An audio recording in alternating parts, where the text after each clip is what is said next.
अगर आप काफ़ी लंबे समय से अपनी वेबसाइट पर काम कर रहे हो लेकिन गूगल डिस्कवर से अभी तक आपको ट्रैफिक आना शुरू नहीं हुआ है, ना ही आपकी गूगल सर्च कंसोल पर डिस्कवर का टैब ऑन हुआ है, आप वेब स्टोरीज और आर्टिकल बना बना के थक गए हो, तो आज की इस वीडियो के बाद आपकी ब्लॉगिंग जर्नी बहुत आसान होने वाली है, क्योंकि आज मैं आपको कुछ ऐसे टिप्स और ट्रिक्स बताने वाला हूं जिसके बाद आपकी वेबसाइट पर डिस्कवर से ट्रैफिक आने लगेगा।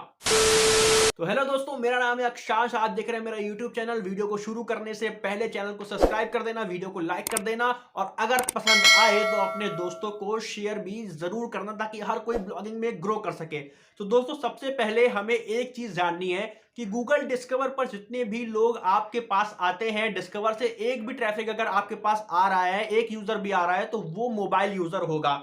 तो अगर आपको मोबाइल यूजर पर टारगेट करना है तो आपको सबसे पहले अपनी वेबसाइट को मोबाइल फ्रेंडली बनाना होगा। तो सबसे पहला जो स्टेप आपको फॉलो करना है वो आपको ये करना है कि आपको गूगल सर्च पे जाना है। गूगल सर्च कंसोल में जाके आपको नीचे देखना है, नीचे एक ऑप्शन होगा कोर वाइटल वेब का।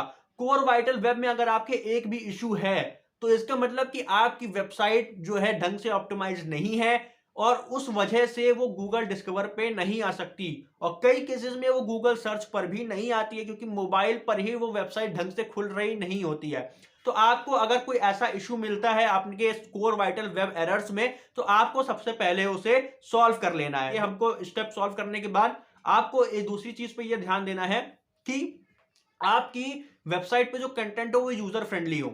ठीक है, यूजर फ्रेंडली कंटेंट का मेरा मतलब क्या है कि जबरदस्ती के उसमें कीवर्ड मत डालिएगा। आज के टाइम पे लोग क्या कर रहे हैं, लोग गूगल सर्च इंजन को टारगेट कर रहे हैं, और जो गूगल है, गूगल ये चाहता है कि उसके यूजर को टारगेट किया जाए। तो आप गूगल को छोड़कर अगर गूगल के यूजर्स पे या फिर अपनी ऑडियंस को टारगेट करेंगे तो आपका आर्टिकल गूगल डिस्कवर में आना पक्का है, क्योंकि गूगल ने भी साफ बोला है कि गूगल डिस्कवर पे आने के लिए कोई भी टिप्स नहीं है। मतलब गूगल की तरफ से कोई एक स्पेशल ये नहीं है कि हाँ आपको ये चीजें करनी तभी आप गूगल डिस्कवर पे आओगे। आपको बस एल्गोरिथम को ढंग से फॉलो करना है, और जिसका एल्गोरिथम यूजर के लिए अच्छा होगा, गूगल उसका जो आर्टिकल होगा वो गूगल डिस्कवर पे ले जाएगा, या फिर गूगल की जो वेब स्टोरीज होगी वो गूगल के डिस्कवर पे ले जाएगा। दूसरी चीज आपको देखनी है कि आपके वेबसाइट पर जो पेज है वो कितनी देर में लोड हो रहे हैं। उसके लिए आपको गूगल पेज इनसाइट को फॉलो करना पड़ेगा। गूगल पेज इनसाइट पे अगर आपकी वेबसाइट का स्कोर 80% से कम है तो फिर आपको अपनी वेबसाइट का केस क्लियर करना पड़ेगा, अपनी वेबसाइट की थीम में थोड़ा चेंजेस करना पड़ेगा, डिजाइन में थोड़ा चेंजेस करना पड़ेगा,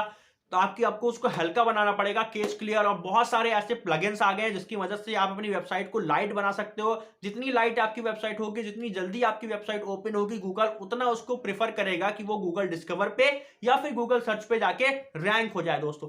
तो यहां पे हमने बात करी कोर वाइटल वेब, और दूसरा हमने बात करा पेज इनसाइड। तीसरी चीज हम जो देख के आ रहे हैं वो है एएमपी। ऐसा देखा गया है कि जितने भी आर्टिकल डिस्कवर पे आते हैं उनमें से 99% आर्टिकल जो होते हैं वो एएमपी आर्टिकल्स होते हैं, यानी कि एक्सेलरेटेड मोबाइल पेजेस। ये पेजेस क्या होते हैं, बहुत लाइट बना देते हैं। ये प्लगइन भी आज के आपको मिल जाएंगे वर्डप्रेस पे, और ब्लॉगर पे भी एएमपी पेजेस करने का ऑप्शन है। तो ये क्या करता है, ये आपके पेजेस को बहुत ज्यादा लाइट बना देता है, केबीज में कर देता है उसकी स्पेस, ताकि गूगल उसको जल्दी से रैंक कर सके। और जैसे ही आपके यूजर उसको खोले तुरंत आपका आर्टिकल खुल जाना चाहिए। फेसबुक इसे इंस्टेंट आर्टिकल के तौर पर देखता है, और गूगल जो है उसको एएमपी आर्टिकल के तौर पर देखता है। तो दोस्तों, core vital web, Google page inside, और तीसरा है आपको एएमपी करना है। ठीक है, बिना एएमपी के आपका काम नहीं बन पाएगा। चौथी चीज आपको बहुत ज्यादा ध्यान देनी है, कहीं से कॉपी पेस्ट मत करना। बहुत सारे लोग जो है ना इंस्टाग्राम पे मुझे इतना मैसेज करते हैं, कॉपी पेस्ट कंटेंट अगर आप डाल रहे हो तो आपका गूगल सर्च में भी नहीं आएगा, गूगल डिस्कवर में भी नहीं आएगा, कहीं पे भी नहीं आएगा। तो कॉपी करना छोड़ो। कॉपी करोगे तो आप कभी जीवन में भी सक्सेसफुल ब्लॉगर नहीं बन पाओगे। जितनी भी आप यूट्यूब पे देख रहे हो ऑटो ब्लॉगिंग, कॉपी पेस्ट करके पैसे कमाए, सब फ्रॉड है, सब फ्रॉड है भाई। कोई ने 1 रुपए नहीं कमाया होगा ऑटो ब्लॉगिंग से। पांचवी जो चीज आपको देखनी है दोस्तों, आप जो इमेजेस लगा रहे हो वो हाई क्वालिटी की इमेज होनी चाहिए, और उसके पिक्सल भी अच्छे होने चाहिए। गूगल खुद एडवाइस करता है कि अगर आपको गूगल डिस्कवर पर रैंक होना है तो आपको 1200 पिक्सल से ज्यादा की इमेज लेनी पड़ेगी। मैं जो पर्सनली आपको रिकमेंड करूंगा, मैं आपको रिकमेंड करता हूं आप 1600 इंटू 840 पिक्सल की इमेज ले।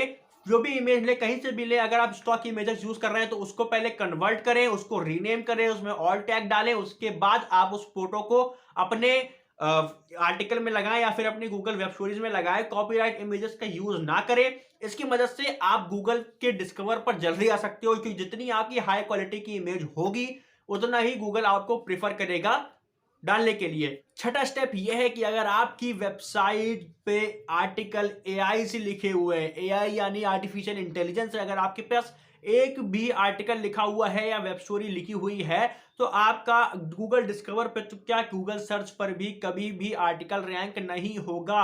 गूगल ने अभी अपना हेल्पफुल कंटेंट अपडेट निकाला था, जिसमें साफ साफ कहा था कि अगर आप एआई का यूज करके अपनी वेबसाइट के लिए कंटेंट इकट्ठा करते हैं, बनाते हैं, तो कभी जीवन में भी वो रैंक नहीं होगा। तो इस चीज का आपको ध्यान रखना है कि आप एआई से कोई भी मदद ना लें। अगर आप ऐसा करते हैं तो फिर आपको कोई भी फेल होने से नहीं रोक सकता है, क्योंकि गूगल बेवकूफ नहीं है भाई, गूगल बेवकूफ नहीं है, आप उसको बेवकूफ नहीं बना सकते हो। तो इसके बाद स्टेप है वो है consistency. Consistency is the key. ये आपने बहुत बार सुना होगा। अगर आपके पास काम करने का एक प्रॉपर शेड्यूल नहीं है, अगर आपको ये पता नहीं है कि आपके आर्टिकल्स कब जाने चाहिए, कितने बजे आपके आर्टिकल जाने चाहिए, अगर आप एक आर्टिकल आज लिख रहे हो, दूसरा आर्टिकल लिख रहे हो 2 महीने बाद, तो गूगल डिस्कवर में वो कभी जीवन में रैंक नहीं होगा, भले ही आपके आर्टिकल की लाइफ कितनी भी क्यों ना हो। और अगर आप न्यूज़ वेबसाइट चला रहे हो, अगर आपकी न्यूज़ की वेबसाइट है, तब तो वो हर 10 मिनट में अपडेट हो रही चाहिए। अगर आप 10 डालोगे न्यूज़, तो जाके 1-2 न्यूज़ जो है आपकी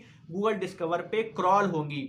आपको पता होगा कि न्यूज़ वेबसाइट कितना ज़्यादा कंपटीशन क्रिएट कर रही है गूगल डिस्कवर के लिए। आप जितनी बार डिस्कवर खोलते होगे, आपको किसी ना किसी न्यूज़ वेबसाइट का ही आर्टिकल देखने के लिए मिलता होगा। तो अगर आपकी न्यूज़ वेबसाइट है, तो आपको कंपटीशन और ज़्यादा होगा। और ऐसा ज़रूरी नहीं है कि सिर्फ न्यूज़ वेबसाइट की ही आर्टिकल आपको गूगल डिस्कवर में देखने को मिलते हैं। हेल्थ से रिलेटेड जो होगा वो मिलेगा, ऑटोमोबाइल से रिलेटेड होगा वो भी मिलेगा। आप किस नीच पे काम कर रहे हो, आपको उस नीच पे कंसिस्टेंसी पे रहना है, ढंग के पोस्ट लिखने हैं, खुद से लिखने हैं, यूनिक लिखने हैं और डालने हैं। और जो आखिरी स्टेप है वो है गूगल ट्रेंड। गूगल ट्रेंड को फॉलो करिए, क्या ट्रेंडिंग चल रहा है उसको लेके आप आर्टिकल लिखिए। अगर आप उसको लेके आर्टिकल नहीं लिखेंगे तो काम नहीं बनेगा, उसको लेके आर्टिकल लिखेंगे तो गूगल डिस्कवर पे आने के चांसेस ज्यादा होंगे। ये मेरा पर्सनल एक्सपीरियंस है, क्योंकि गूगल जो है ट्रेंडिंग चीजों को ज्यादा प्रमोट करता है।